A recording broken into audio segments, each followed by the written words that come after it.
This is Paula from Plantland, and we're going to talk about herbs today. They're one of the things that everybody should try growing. I grow a ton of herbs. I use them all summer long in fresh cooking, and I dry them all summer long and preserve them. And I actually still have things I dried last summer that I'm using from my spice cupboard right now while we're getting going with fresh herbs. Herbs are something that we typically grow in containers rather than in the ground. There are a handful that will grow okay in the ground here that will work as perennials. And we'll talk really quickly about those first. Parsley will do just fine in the ground here as a perennial. Chives will do great just in the ground here as a perennial. In fact, you'll end up with a huge patch of chives, which is why I grow mine in pots. Plain old English thyme will do pretty good in the ground here. We do get some winters that will kill it, but most winters we can get English thyme through. Sage grows fine in the ground here. Again, we might get some winters that might kill it, but for the most part it'll live through winter. And then all of the mints will live just fine in the ground through here, but they're kind of special, and we're going to talk about them a little bit more.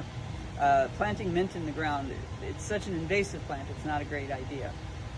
So I grow all of my herbs in pots, and I typically grow them in all variety of pots because I have a nice little herb garden right outside my kitchen door. I grow a lot in terracotta pots. They're very well suited for herbs because terracotta pots dry out very quickly, and all of the herbs like to be well drained. They like to have a little bit on the dry side as opposed to being too wet.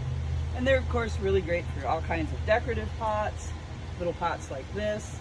Although this is a cute little herb pot, I notice it doesn't have drain holes, so you need to take a hammer and poke a few drain holes in it. And the other thing about herbs is if you don't have much space, you can do things like this combination of herbs that we have planted and have for sale with thyme, basil, and marjoram in it. That's a nice little Italian combination. And this would grow all summer just fine in this container and give you lots of fresh herbs and probably give you plenty of herbs for drying too. One of the other things to know about herbs is they're something that you need to harvest all the time.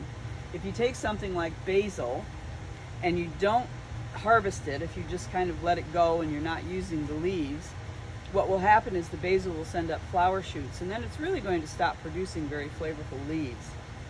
So you really need to harvest it. And that's one of the reasons why I dry so many herbs over the summer. I may not need all the basil I have in a particular week, but I may harvest those and dry them. And I have a small food dehydrator, but when I have lots and lots of herbs going, I also use my oven. I put the herbs whole, just the whole leaf, on a piece of parchment paper on a baking sheet and put them in the lowest temperature on my oven, which in my oven is 140. You do want to use those really low temperatures. If you dry herbs at too high of a temperature, you'll evaporate a lot of those essential oils that give the herbs their flavors. So let's talk about some individual herbs. This is thyme, good English garden thyme. And thyme is something that we use in all sorts of recipes. We use it a lot with poultry. We use thyme with just about any kind of recipe that calls for beef. And thyme is something that you can try growing in the ground here. It makes a nice little shrubby plant in a pot, though. I usually, by the end of the summer, have mine carved into a nice little ball in a pot.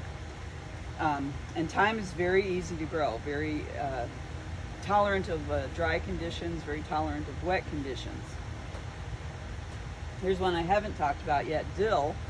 And dill's one where if we're going to actually let it go to flower and get the seed heads that we use dill seed for pickling and things, we do actually have to not harvest too much of the seed heads, which you wouldn't really do anyway. You'd be using the leaf fronds to flavor the rest of the time. Dill's a very tall plant. It usually gets somewhere in that 4 foot or more tall range, and so you typically have to stake it. But dill's another one that's pretty tolerant of a wide range of conditions. If you try to grow dill in the ground and let those seed heads go to seed, they'll drop lots of seed and seed lots of dill in a flower bed. So it's another one that's a good one to try and keep in control. This is cilantro.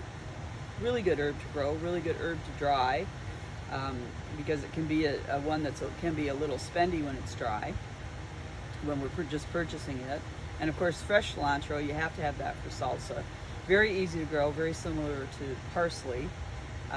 It's very easy to grow a nice pot of it. I grow mine I usually go 2 or 3 pots of cilantro this size, and they work very well. Here's rosemary, and rosemary is another one that's really good to grow. Sometimes people read on the tags that you can plant this outside, but you can't. It's not going to make it through our Montana winters. But rosemary is one that makes a really good house plant all winter.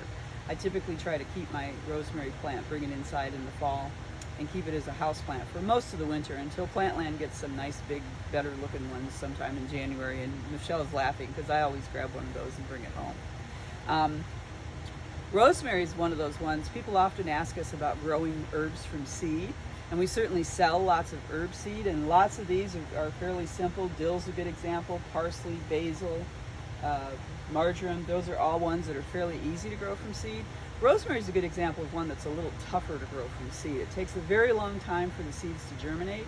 They require a very high temperature to germinate, and they're very slow growing. This little guy, is this one of our seedlings or is this a plug? It's a plug. This is a plug, by which we mean we bought in a little plug that someone else grew for us to this point. So this is one that we usually try to deter people from trying to grow from seeds. We say you should start rosemary from a plant. But on the plus side, it's one that's easy to bring in the house and make a really nice house plant of. I talked briefly about chives. This is garlic chive, and I didn't grab any regular chive. Chives are one, I have my garlic chives, or I have my chives in a pot that's about this big, and it lives through the winter like a champ every year, just kind of up against the side of the garage. You know, I'm down on Flathead Lake, but that chive plant is, at this point, probably a decade or more years old and is still doing really well and producing really well. Chives is a good example of one where you've got to keep harvesting the chives for it to keep producing. It'll send up flower heads no matter what you do, but if you don't harvest enough of the chives over the course of the growing season, the plant declines. And so chives is a good one where you can just take it and cut it up and put it in the oven and dry the chives and have lots of them.